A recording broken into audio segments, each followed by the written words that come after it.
דני רובין, ראש היוזמה לשינוי שיטת הבחירות ישראל 2050, באמת הדמות שמניעה ולא מרפה מאיתנו, ובאמת הרבה מאוד קרדיט על קיומה של השדולה ועל קיומו של האירוע היום. בבקשה. תודה רבה.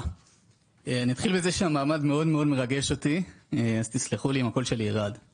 גבירותיי ורבותיי, חברי כנסת, שותפים לדרך. קוראים לי דני רובין, אני בן 26, אני מהנדס בינה מלאכותית, אני מילואימניק, ואני מקים היוזמה לשינוי שיטת הבחירות מטעם ישראל 2050 מבית תנועה ישראלית.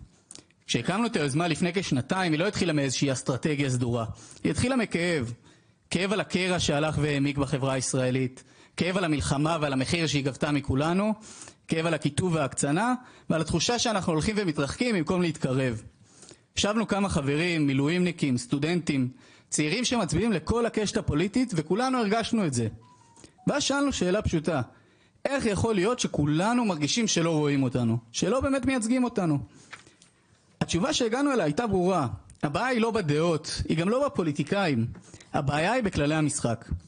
בשיטה הנוכחית, כמו שאמרו פה יושבי ראש השדולה, הציבור כמעט ואינו משפיע על זהות חברי הכנסת. הרשימות נקבעות או על ידי יושב ראש הרשימה, או על ידי ועדה מסדרת, או בשיטת הפריימריז על ידי קבוצה קטנה של מתפקדים. וכשזה המנגנון, התמריץ הוא ברור, לרצות את מרכז הכוח המפלגתי ולא את הציבור הרחב. זה לא עניין של כוונות אישיות, אלא התמריצים שהשיטה מייצרת. כשכללי המשחק מעודדים נאמנות פנימה יותר מאשר אחריות לציבור, האמון נשחק. רצינו לוודא שאנחנו לא מדברים מתוך איזושהי תחושה אישית שלנו. ואז בדקנו גם את הציבור עצמו, והנתונים הראו שזה לא רק אנחנו. בסקר שערכנו בעזרת מכון רושניק, בקרב צעירים בגילאי 18 עד 35, רק 7 מכל העונים הביעו אמון גבוה ברוב חברי הכנסת.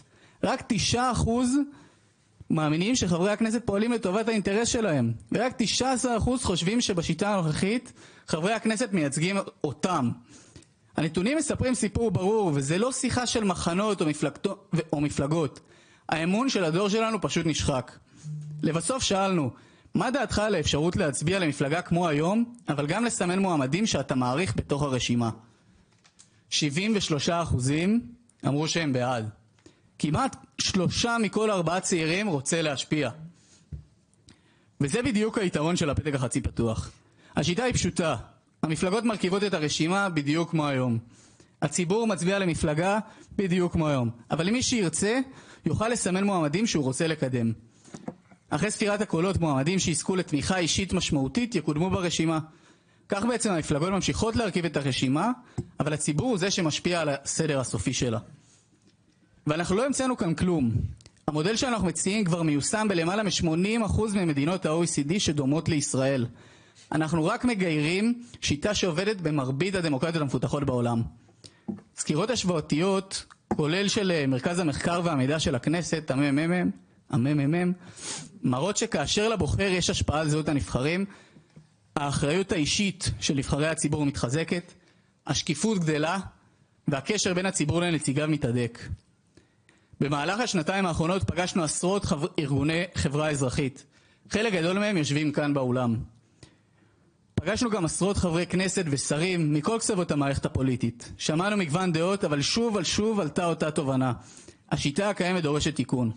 ויתרה מכך, עצם הפורום המכובד שנמצא כאן היום, קואליציה ואופוזיציה, ארגונים ושותפים לדרך, מעיד שהנושא הזה חוצה מחנות, וכך גם ההסכמה על הפתרון. וזה אולי הדבר החשוב ביותר.